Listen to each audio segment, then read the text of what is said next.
welcome back.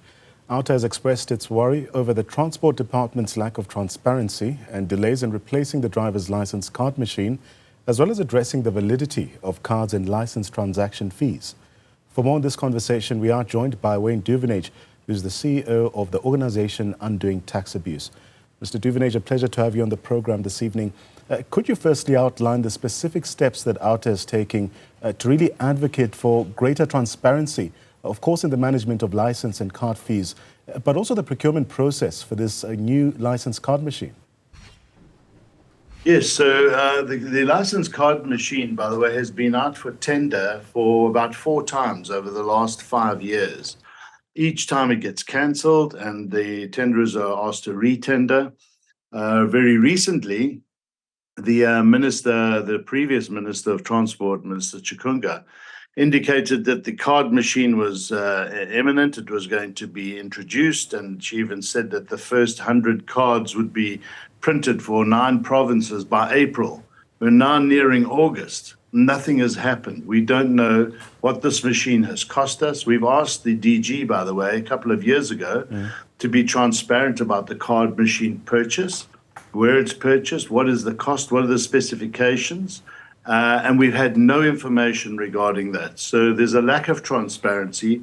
Somebody's lying, or there's gross ineptitude, because they have not been able to produce any cards with this new card machine. In fact, we don't even know if it's in the country yet. And we really want transparency with regards to this matter from the Department of Transport. So from Outa's perspective, what are the primary reasons behind these delays in updating and even modernizing the driver's license card system in the country? And how can these challenges be addressed? That's why we ask for transparency.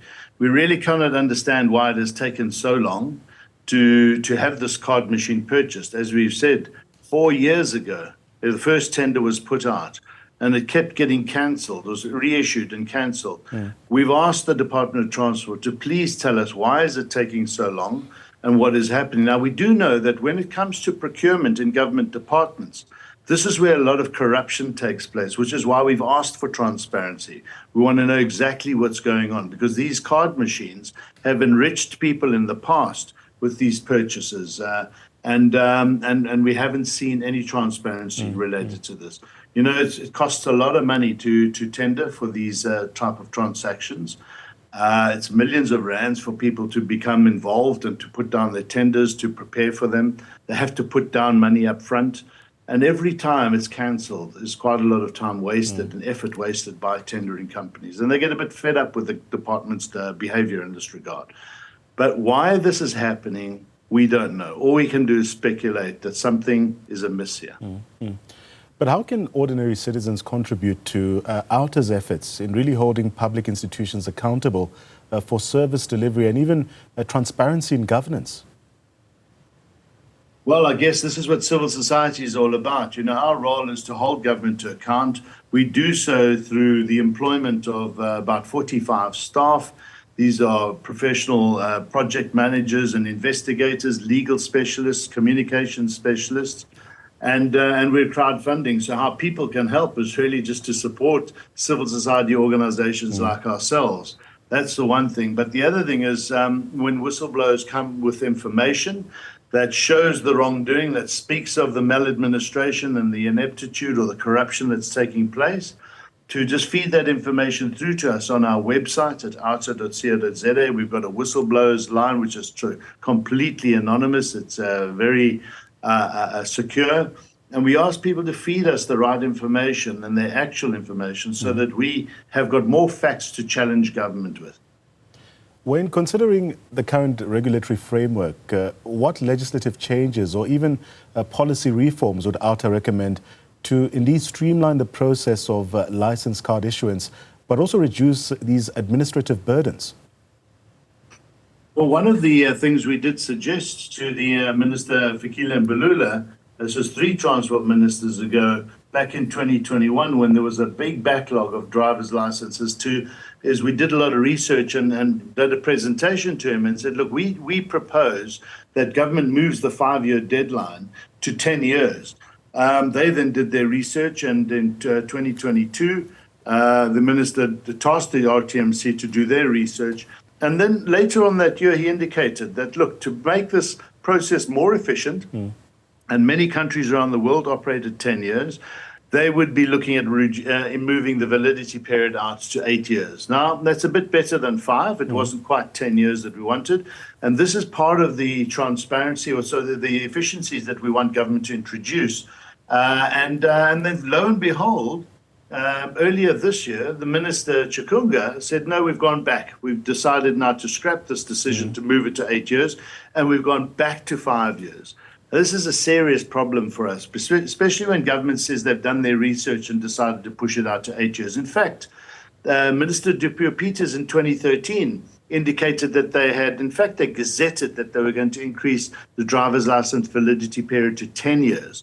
And they made the decision based on research, we'll imagine, and then they reversed that decision. So I guess the answer to the question is there's so much misinformation coming from government. There's so much lack of transparency. There's so much fraud that takes place in the Department of Transport when it comes to getting their licenses and so forth, that we really just want government to start coming clean, they're taking the confidence of civil society to work with us so that we can work together to make this government far more efficient than it is, to reduce the burden of administration on society. But for some reason, they just feel that they don't need to engage with civil society, and it really is a worry.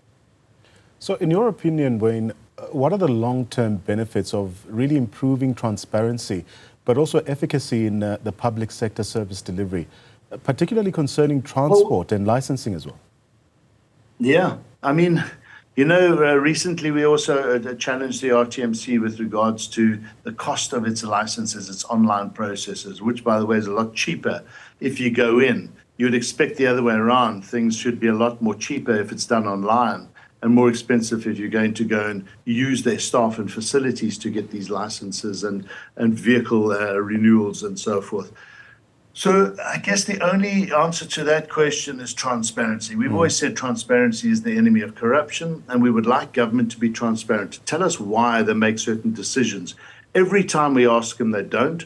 Then we have to do PIA applications. We have to go to court to get information. We're hoping that Barbara Creecy, the new transport minister, we have written to her, is going to meet with us and meet with other civil society organizations and start explaining, or first of all, listening to what our issues are, what our challenges are, and our views on some of the inefficiencies in government. And then hopefully she would heed the call that the president has recently put out to ensure that government works a lot closer with civil society, and so together that we can make a number of these processes a lot more efficient and a lot more transparent. Thank you so much for your time. Wayne Duvenage is the CEO for Outa, for insightful discussions on the challenges, but also the advocacy efforts which are related to South Africa's driver's license system. Of course, he's been giving us his perspective, or the group's perspective on this.